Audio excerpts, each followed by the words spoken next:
Saudações a todos e a todas. Eu me chamo Glória Maria, sou aluna do terceiro período do curso de Direito da Universidade de Pernambuco, campus Arco Verde, e o presente resumo intitulado Pandemia e Cárcere, uma análise dos reflexos socioeconômicos alavancados pela Covid-19 no Presídio Advogado Brito Alves, em Arco Verde, advém de um projeto de iniciação científica, um PIBIC voluntário, que está sob a orientação do professor Homero Bezerra Ribeiro e que está vinculado ao grupo de pesquisa Veredas de Ciências Criminais, cujo tema desse projeto é a análise dos reflexos socioeconômicos gerados pelas medidas de contenção da Covid-19 no Presídio Advogado Brito Alves, em Arco Verde. A pandemia do coronavírus trouxe a necessidade da adoção de novas medidas para a contenção viral, fazendo com que os impactos desse colapso fossem para além da crise sanitária, atingindo todas as instituições sociais, principalmente aquelas em que a precariedade e os problemas já eram latentes, como é o caso do sistema carcerário brasileiro. Recomendações da Organização Mundial da Saúde, como higiene constante, uso de máscaras, distanciamento social, são uma realidade distante para as penitenciárias brasileiras, já que a gente sabe que ser um apenado no Brasil é constituir um grupo de risco. Sob o viés metodológico, o presente estudo se utiliza do método hipotético-dedutivo, por meio do qual há a verificação do problema da crise socioeconômica e os impactos gerados por ela no Presídio Advogado Brito Alves, no PABA, havendo a construção, portanto, da hipótese de que a população carcerária dessa unidade aumentará entre os meses de março de 2020, quando foi decretada a pandemia, e março de 2021. Da mesma forma, de modo diretamente proporcional, as condições já precárias do cárcere seriam aumentadas em virtude dessa pandemia e por se tratar de uma crise sanitária e também da possível redução no orçamento carcerário.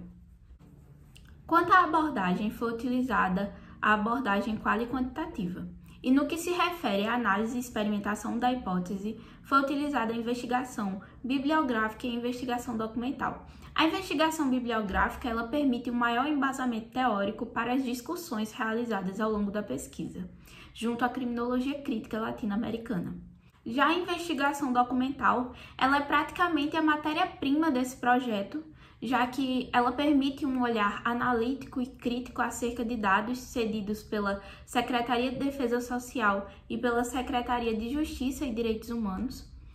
junto à técnica de análise de conteúdo. Quanto aos resultados da pesquisa, estes conduzem a um contraste com relação às hipóteses iniciais. As taxas de encarceramento, elas realmente sofreram influência da crise sanitária. Todavia, ao contrário do esperado,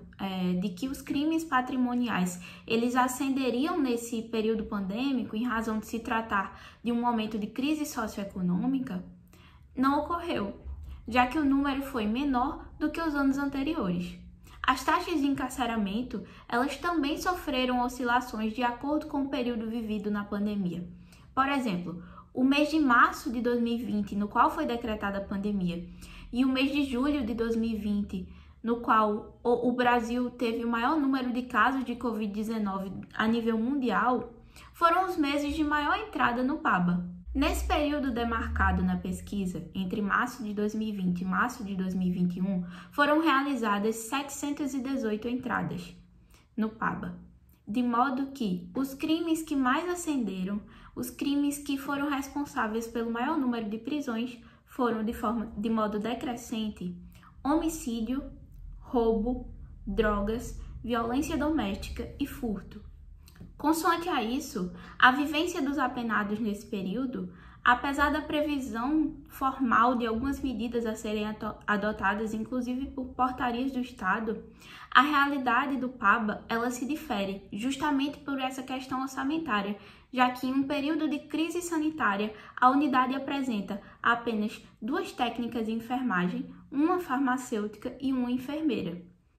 Um fato alarmante, pois está em curso a pior crise sanitária da contemporaneidade. Consoante a isso, de acordo com os resultados da pesquisa, é notória a insuficiência quando o quesito à saúde em meio a uma crise sanitária. A relativização do princípio da legalidade e da dignidade da pessoa humana ganhou na pandemia uma nova roupagem, já que, sob uma política neoliberal da austeridade e um negacionismo, há a priorização das atividades econômicas com relação às vidas,